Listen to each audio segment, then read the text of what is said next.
Dear, in this video I am going to solve some important question related to relation.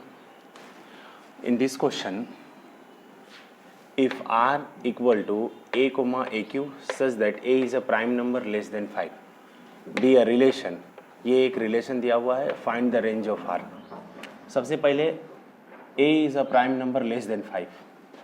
तो देखिए, सबसे पहले बोल रहा हूँ कि प्राइम नंबर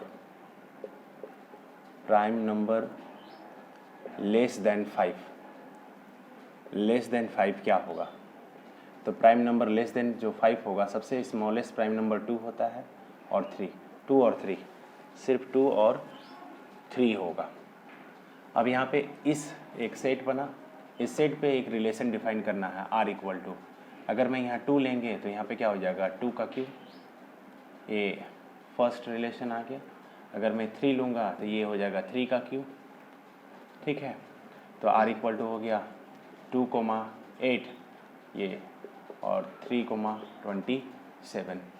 तो रेंज क्या होता है, रेंज रिलेशन के जो ऑर्डर्ड पेयर होते हैं उसके जो सेकेंड एलिमेंट, ये एक ऑर्डर्ड पेयर है, ये फर्स्ट एलिमेंट, ये सेकेंड एलिमेंट.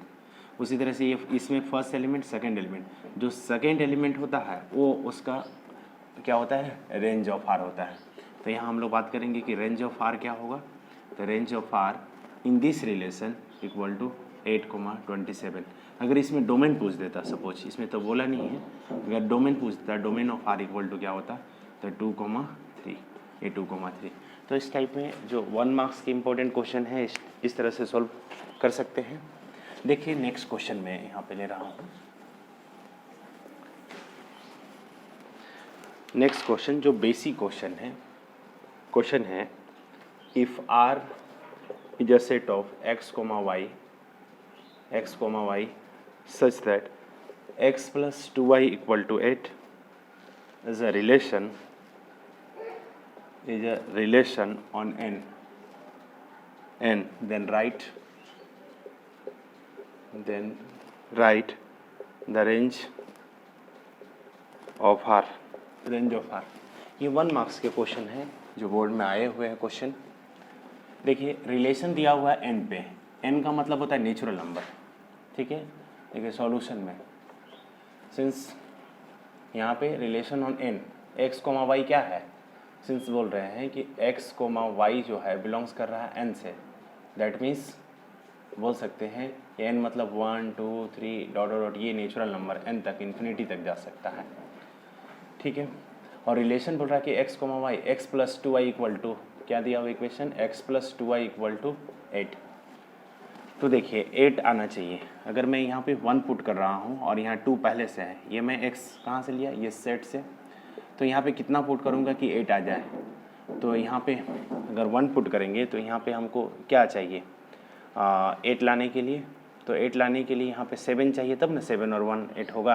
तो 7 नहीं आ सकता क्योंकि ये इवन है, इवन के मल्टीपल में नहीं आ सकता. क्योंकि अगर मैं यहाँ 3 पुट करूँ तो 3 2 जा 6, 7 ही होगा. और अगर 4 पुट करूँगा तो 4 2 जा 8 और 1 9 हो जा रहा है. तो यहाँ 1 नहीं पुट कर सकते, यहाँ पे 2 पुट कर सकते हैं. ठीक है, तो क्या हो जाएगा, 2 यहाँ पे पुट कर दिया तो y की जगह पर क्या पुट कर सकते हैं, तो 3 पुट कर सकते हैं. 3 2 जा 6 और 2 8, तब ये 8 हो जा रहा है. तो हमको एक ऑर्डर पेयर मिला, x का 2 लिया और y का, x का 2 लिया और y का 3 लिया, तो ये हमारा 8 आ गया. नेक्स्ट इसी तरह से ये फर्स्ट हो गया. सेकंड हम लोग और भी कुछ बना सकते हैं क्या. अगर मैं यहाँ 3 पुट कर रहा हूँ और यहाँ 2 तो फिक्स है, अब यहाँ पे क्या पुट करना होगा, 5 लाना होगा. यहाँ 3 है तो यहाँ पे 5 आ सकता है, 2 के मल्टीपल में नहीं आ सकता. तो 3 नहीं पुट कर सकते, यहाँ सिर्फ 4 पुट कर सकते. और यहाँ 4 पुट करेंगे तो क्या हो जाएगा, यहाँ पे 4 चाहिए तो यहाँ 2 होगा, तब 8 हो सकता है. तो नेक्स्ट हो गया क्या, x का 4 y का 2. ठीक है, और कुछ हो सकते हैं क्या, तो हम लोग और अगर हम करना चाहें तो अगर मैं यहाँ 6 पुट करूँ तो यहाँ पे क्या होना चाहिए, 1 हो सकता है. तो 6 और 2 8, तो यहाँ पे 8 आ रहा है. तो 6 कोमा क्या हो जाएगा 1, 6,1. और हमको नहीं हो सकता, और कोई ऑर्डर पेयर नहीं हो सकता. अगर चेक करना चाहूँ, यहाँ पे 8 रख दूँ तो यहाँ 2 पहले से है तो ज़्यादा हो जाएगा. अब कोई ऑर्डर पेयर पॉसिबल नहीं है, तो ये हमारा ऑर्डर पेयर पॉसिबल है 8 के लिए इस इक्वेशन के केस में. तो आर हमारा क्या आया, 2,3 है, 4,2 है और 6,1 है। ये ऑर्डर पेयर आया और इसमें रेंज पूछा है। अभी हमने बताया था कि रेंज हमेशा सेकेंड एलिमेंट को कहते हैं। ये रिलेशन का ऑर्डर पेयर है। ऑर्डर पेयर का जो सेकेंड एलिमेंट है वो रेंज कहलाता है और जो फर्स्ट है उसको डोमेन कहते हैं। तो रेंज इक्वल टू क्या हो जाएगा, range of R equal to 3 या 3 to 1 या 1 to 3, इसको ऐसे भी बोल सकते हैं 1 to 3, या आप ऐसे भी लिख सकते हैं 3 पहले है 2 है 1 है तो 3 to 1 भी लिख सकते हैं। अगर यहीं पे डोमेन लिखना होता तो domain of R equal to क्या हो जाएगा, तो domain of R equal to हम लोग बोल सकते हैं 246 ये। तो ये 1 मार्क्स में क्वेश्चन आते हैं डोमेन और रेंज फाइंड करने के लिए। इस तरह से हम लोग इसको बना सकते हैं। ठीक है, इसको नोट डाउन कर लीजिए। आइए नेक्स्ट क्वेश्चन देखते हैं। देखिए एक और क्वेश्चन बोल रहा है, क्वेश्चन में बोल रहा है कि state the reason for the relation R in the set 1 2 3 given by R equal to 1 2 2 1 not to be transitive. ये ट्रांजिटिव क्यों नहीं है, ये इसका रीज़न बताना है। तो सबसे पहले तो हम लोग को ये जानना होगा कि ट्रांजिटिव कहते किसको हैं। तो फॉर ट्रांजिटिव रिलेशन हम लोग लिखेंगे कि फॉर ट्रांजिटिव रिलेशन क्या कॉन्सेप्ट होता था कि अगर इफ़ A, B बिलोंग्स कर रहा है R से एंड B, C भी बिलोंग्स कर रहा है R से, इम्प्लाइज दैट अगर A, C भी बिलोंग्स करेगा R से तो ये रिलेशन जो होगा ट्रांजिटिव होगा। But in the given relation 1,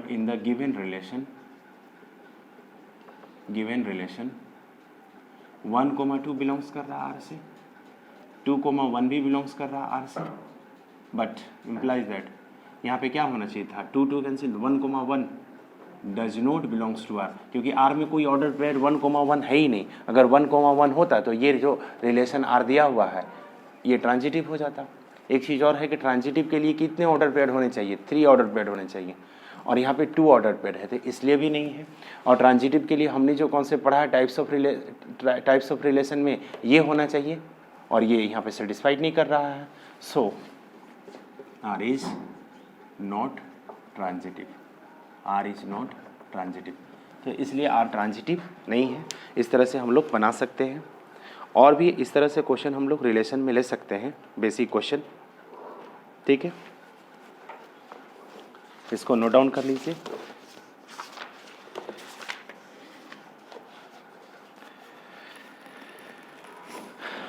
देखिए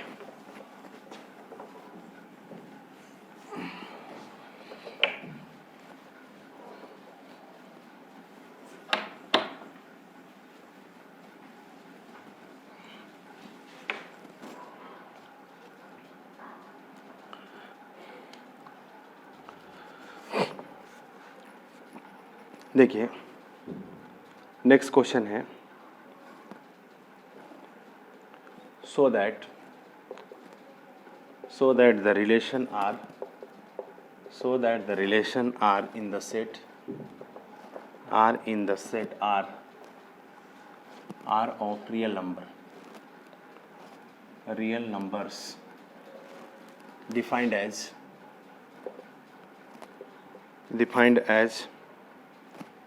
R equal to A, B such that A is less than equal to B square is neither reflexive nor symmetric nor transitive।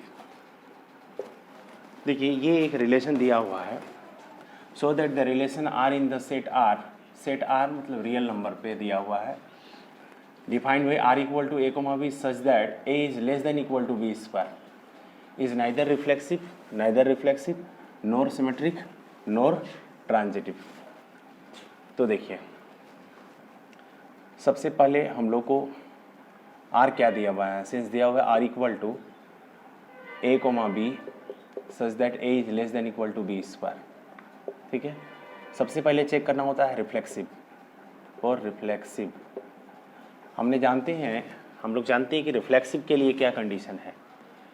For reflexive A comma A अगर belongs कर रहा है R से, implies that A comma A belongs करेगा R से, for all A कहाँ से belongs करेगा, सेट से, A belongs to sets, then the given relation is reflexive.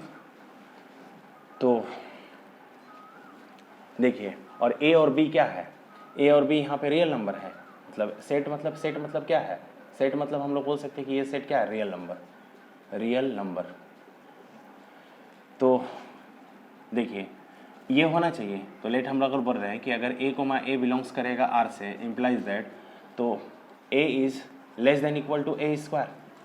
क्या A is less than equal to A square है? अगर कोई एक नंबर हम रियल नंबर लेंगे तो क्या वो अपने नंबर का होल स्क्वायर का लेस या बराबर होगा? यस। अगर मैं एक 1 सपोज ले रहा हूँ, इफ अगर ए इक्वल टू अगर 1 लिया तो 1 is less than equal to 1 का square, 1 is less than equal to 1 का स्क्वायर। यस, ये तो सही है, इज ट्रू, हम लोग ट्रू बोल सकते हैं, ये सही है। So R is reflexive, R is reflexive. ठीक है, रिफ्लेक्सिव में क्या था, दोनों ये एलिमेंट जो ऑर्डर पेयर के थे सेम होंगे। तो अगर दोनों सेम होंगे, अगर दोनों सेम होने के बाद भी अगर इस रिलेशन पे सेटिस्फाई कर रहे हैं, ट्रू हो रहे हैं, तो वैसे रिलेशन को हम लोग रिफ्लेक्सिव रिलेशन बोलते हैं। सेकंड है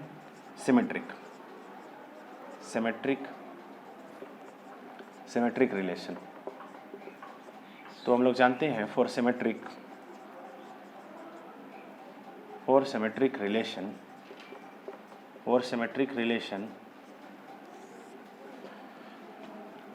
इफ अगर ए कोमा बी बिलोंग्स कर रहा है आर से, implies that b comma a भी बिलोंग्स करना चाहिए आर से, for all a comma b कहाँ से बिलोंग करेगा, सेट से। और सेट क्या है, मैंने बताया रियल नंबर है, सेट बिलोंग टू आर हम लोग बोल सकते हैं, सेट आर, यहाँ भी सेट आर बोल सकते हैं, आर मीन्स रियल नंबर।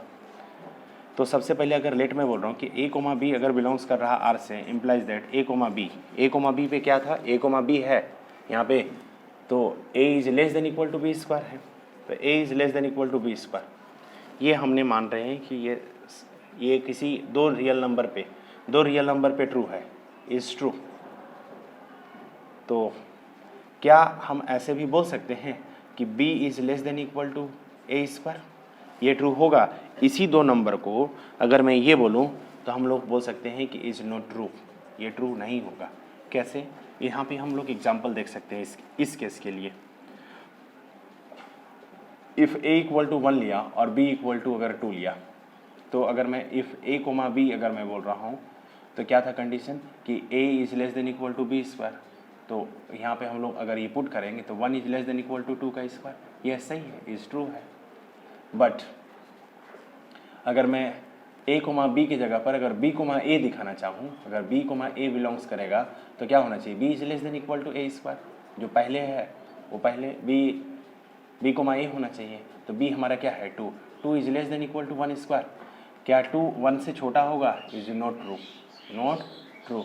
तो दो रियल नंबर पे क्या ये सही नहीं होगा, ठीक है, is not true. So R is not symmetric, ठीक है। अब हमारा ट्रांजिटिव की बात कर रहे हैं, थर्ड ट्रांजिटिव रिलेशन। ट्रांजिटिव में फोर ट्रांजिटिव हम लोग जानते हैं। फोर ट्रांजिटिव रिलेशन क्या होता है, if A comma B belongs कर रहा है आर से, तो क्या होना चाहिए, A is less than equal to B square, मान लेते हैं ये ट्रू है। एंड अगर बी कोमा सी बिलोंग्स कर रहा है आर से, implies that b is less than equal to C square, ये भी सही है, इज ट्रू। लेकिन अब ये दोनों को अगर हम कंबाइन करेंगे, अगर ए कोमा सी अगर बिलोंग्स कर रहा आर से, तो क्या A is less than equal to C square होगा, इज नॉट ट्रू, ये ट्रू नहीं होगा। ये 3 रियल नंबर के केस में अगर if a b c belongs to real number then this condition is not satisfied, so R is not transitive, ठीक है। तो इस तरह से यहाँ पे भी आप 3 नंबर ले लेंगे और इसमें चेक कर लेंगे कि ये 2 कंडीशन सेटिस्फाई हो रहा है और ये कंडीशन सेटिस्फाई नहीं हो रहा, तो हम लोग बोल सकते हैं कि ये जो आर है वो ट्रांजिटिव नहीं होगा, ठीक है। तो इस तरह से इस सब क्वेश्चन को सोल्व कर सकते हैं। इसको नोट डाउन कर दीजिए।